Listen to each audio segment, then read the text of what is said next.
السلام عليكم، معكم محمد إدريس من قناة مامتي في اليوتيوب. اخواني اخواتي، اتمنى الحلقة اللي نزلناها قبل تكونوا استفدتوا منها. اليوم حلقتنا بتتكلم عن شغلة بسيطة اللي هي العدسة 1855 ووضعية الفوكس فيها الاوتو فوكس والمانوال فوكس وطريقة استخدام الحاجتين هذه. وان شاء الله بنتكلم عن كم شغلة ثانية بشاشة الكام عشان تستوعبوها وتفهموها. طبعا كل اللي بيصير اليوم شرح تطبيقي لكم، وبالنهاية بنشوف وش نطلع فيه. طبعا حبايبي معنا هنا ال 550 دي بنسوي الشرح عليها وان شاء الله انها تعجبكم. طبعا هنا ال AF هذه اللي هي الاوتوماتيك فوكس وال MF اللي هي المانوال فوكس. الحين بوريكم ان اذا حطيت على الام فوكس انت بتتحكم بالفوكس من هنا. فمثل ما انتم شايفين هنا عندنا الشمعة هذه ولها زوم. شايفين كيف الحدة اللي بالشمعة، كيف كل شيء بالشمعة طالع واضح. طبعا هذا نقدر نسويه بطريقتين، بطريقة المانوال فوكس والاوتو فوكس. المانوال فوكس مثل ما قلت لكم نجي من وراء ونحركه. تقدر انت تتحكم بالشيء اللي انت تبغاه يكون والشيء اللي يكون مخفي. طبعا حتى لو حطينا الاوتو فوكس، نجرب الاوتو فوكس.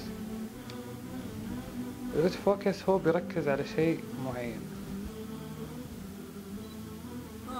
شوفوا شو اللي يركز عليه. برضو ركز على اول شمعة. انا دايما صراحة انصح لما تجون تصورون اشياء سواء منتجات او العاب او اي شيء، جربوا المانوال فوكس. يعني صراحة هو انا افضله صراحة جدا عن الاوتو فوكس. يعني طبعا غير تصوير البورتريه، تصوير البورتريه اللي يقدر يسويها صراحة يعتبر فنان. شوفوا معي هنا هذه الشمعة الاولى جدا واضحة او تقريبا الحين جدا واضحة. نروح للشمعة اللي جنبها، شوف كيف مغبشة الصورة جدا. ليش؟ لأن التركيز هو على الشمعة الأولى. طيب لو بغينا نخلي الشمعة الثانية باينة والأولى مو باينة، مثل ما قلت لكم بس إنك تحرك حق الفوكس. طبعا هذه القائمة حقت 550. عندنا هنا الشتر والإف 11 إف فتحة العدسة، الآيزو محطوط على 100، خط التعريض، الام وضع المنود. اللي صراحة انصح كل الناس تكون ما تصور الا بهالوضعية لانها وضعية اكثر من احترافية. وبرضو عندنا في ال 550 تحكم في فتحة العدسة، زر ال AV هنا زي ما انتم شايفين. هذا الزر اللي هنا تضغط الزر يحولك على طول على فتحة العدسة، او انك تضغط هذا الزر اللي عليه حرف كيو ويعطيك تختار واحدة واحدة.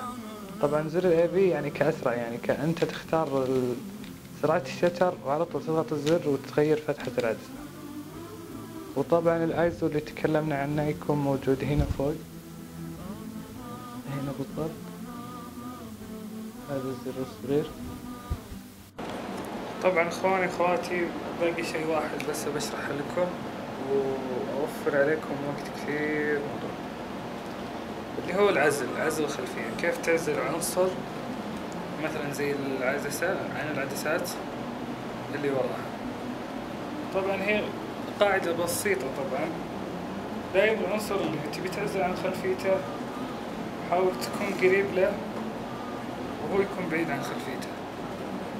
فهمتوا علي؟ يعني انا مثلا بصور من هنا، اوكي، يعني احاول اكون قريب قد ما اقدر وخليه بعيد عن خلفيته قد ما اقدر. طبعا هذا انا اتكلم خاص للعدسات الستاندر اللي معاهم اللي 1855. ناخذ تجربة واوريكم.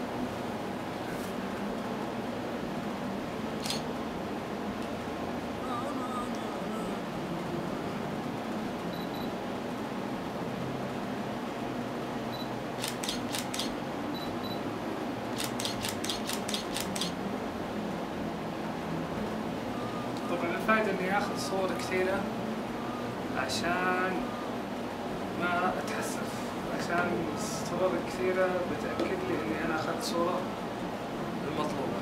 طبعا بس حبيت اشرح لكم شيء عن العدسة هذه. صراحة العدسة هذه قد ما هي جبارة قد ما هي رخيصة.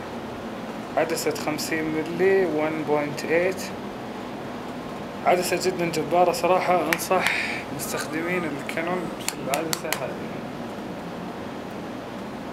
وهي طبعا دائما يقولون انها هي الخاصة في العزل، وهي عدسة حلوة كثير للبورتريه. بالنهاية اتمنى يكون اللي اشتغلنا عليه اليوم تستفيدون منه. معكم محمد دريس من قناة مومنت في اليوتيوب. فمان الله.